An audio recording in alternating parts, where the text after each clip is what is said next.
После того, как мы втачали одну сторону воротника с горловиной самой куртки, нам нужно другую сторону воротника соединить, а именно втачать в нашу заготовленную обтачку с подбортом.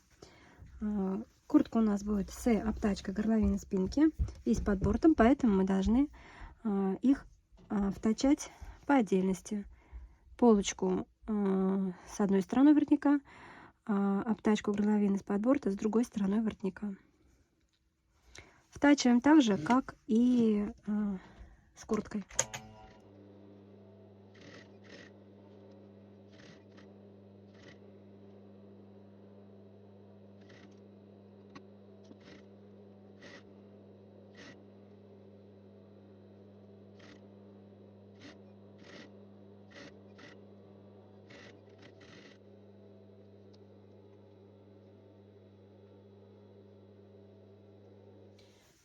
Вот теперь наша конструкция готова к втаче. Но для начала расстояние примерно 5 сантиметров от среза борта мы должны швы разутюжить.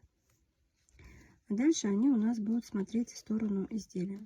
Нам нужно швы эти разутюжить и уже втачивать молнию. Сам воротник у нас втачен, можно сказать, кольцом. Молнию я уже втачала, наметала для зафиксации. И сейчас нам нужно закрепить шов втачивания воротника со стороны изделия, со стороны подборта между собой. Я сейчас должна сделать так, чтобы вот здесь вот не было никакого наплыва ни со стороны подборта, ни со стороны полочки от молнии. И зафиксировать и закрепить срезы. Можно швы разутюжить, направить их в разные стороны, как на жакетах, как на пальто, но на трикотажных изделиях лучше так. Вот зафиксируем, сопережаем шов со швом втачивания воротников с двух сторон и начинаем втачивать, то есть закреплять их между собой строчка в строчку шва втачивания воротника со стороны,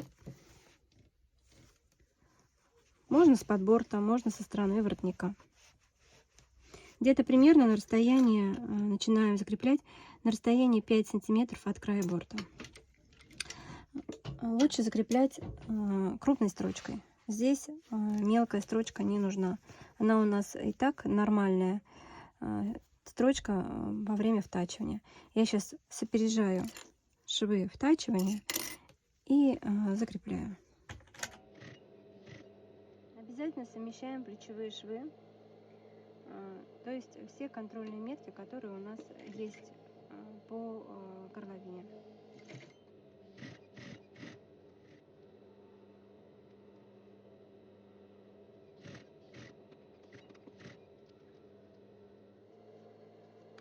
Вот это место можно немножко надсечь, чуть-чуть, на одном уровне воротников, чтобы они туда направились, так как у нас здесь швы разутюжены перед втачиванием молнии.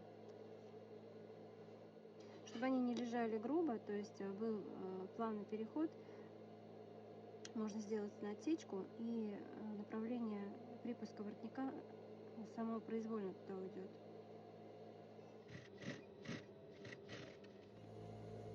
Вот я где остановилась. Вот это место у нас остается не закрепленным. Туда у меня пролезет палец, и это нормально, ничего такого страшного.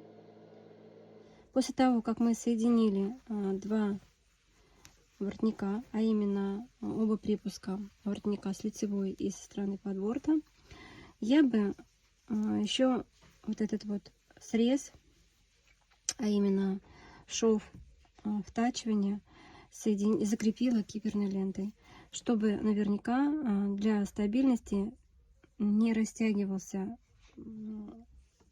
шов втачивания, а именно не растягивалась горловина. Примерно на расстоянии 5-6 сантиметров в сторону полочки, отмечаем и прикладываем киперную ленту и просто закрепляем. Практически так же, как и шов закрепления. Здесь смысл такой, что киперную надо тянуть, потому что горловина уже слегка растянулась. Мы ее немножко подсаживаем.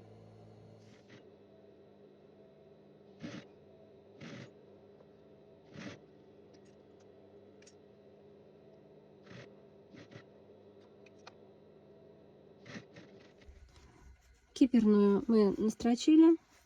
Все, срез горловины не вытянется, никуда не денется. И теперь мы можем проложить закрепляющую строчку вместе с припуском, а именно вместе со швом втачивания воротника поверх обтачки. Также на расстоянии начинаем 5 сантиметров. Почему 5? Чтобы при расстегнутом виде, если мы будем носить в расстегнутом виде куртку, чтобы эта строчка не была видна с внешней стороны. То есть поэтому достаточно вот небольшое расстояние. Этого хватит. Где-то на 0,2, 0,3 прокладываем закрепляющую строчку.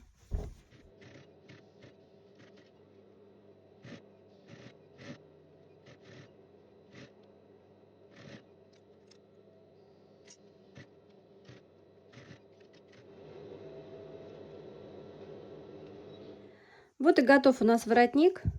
Полностью готов уже к носке. Мне кажется, получился неплохо. Лежит он очень красиво. Я померила, прям так, как надо. И внутри получилось у нас вот так вот.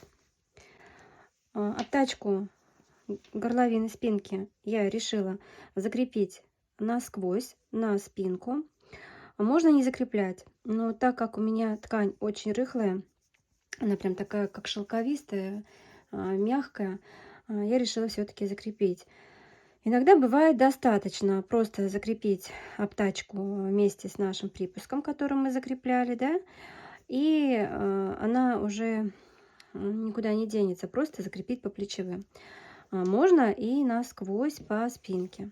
Вот она здесь вот насквозь. Здесь будет капюшон, он прячет эту нашу строчку, ее не видно. Ну, даже я видела в дорогих брендовых магазинах, что есть такая вот строчка. Если есть плоскошовная машина, можно прям вот это вот на плоскошовной машине. Вот этой вот декоративной с верхним застилом строчка. Прям вообще будет красиво. Но у меня прямострочная только, плоскошовной у меня нету. Сделала так. Вот у нас внутренние припуски, которые мы закрывали. Здесь у нас остается промежуток. Это нормально. Припуски втачивания воротников и капюшона можно обметать. Но так как здесь и капюшон, и воротник, очень большая толщина получилась, я решила, так сказать, не издеваться над оверлоком, да, мучить оверлок. Достаточно и так. Ничего страшного, если внутри здесь припуски не обметаны. Это нормально. Они внутри подборта. Вот. Капюшон лежит хорошо, красиво. Воротник тоже красиво лежит. Достаточная тут растяжимость. Нету такой, чтобы он волной или чтобы сильно облегал. Как раз на уровне подбородка красиво прилегает, не обтягивает и не как карандаш в стакане, да, так сказать, образно, лежит очень красиво. Мне кажется, получилось неплохо. Вот, я показала вам, как я рассчитываю, как я делаю воротники. Я уже их очень много сшила, таких воротников. И моя прям любовь-любовь, вот такая вот модель изделия с воротником из кашкарсе. Очень удобно, комфортно и практично в носке.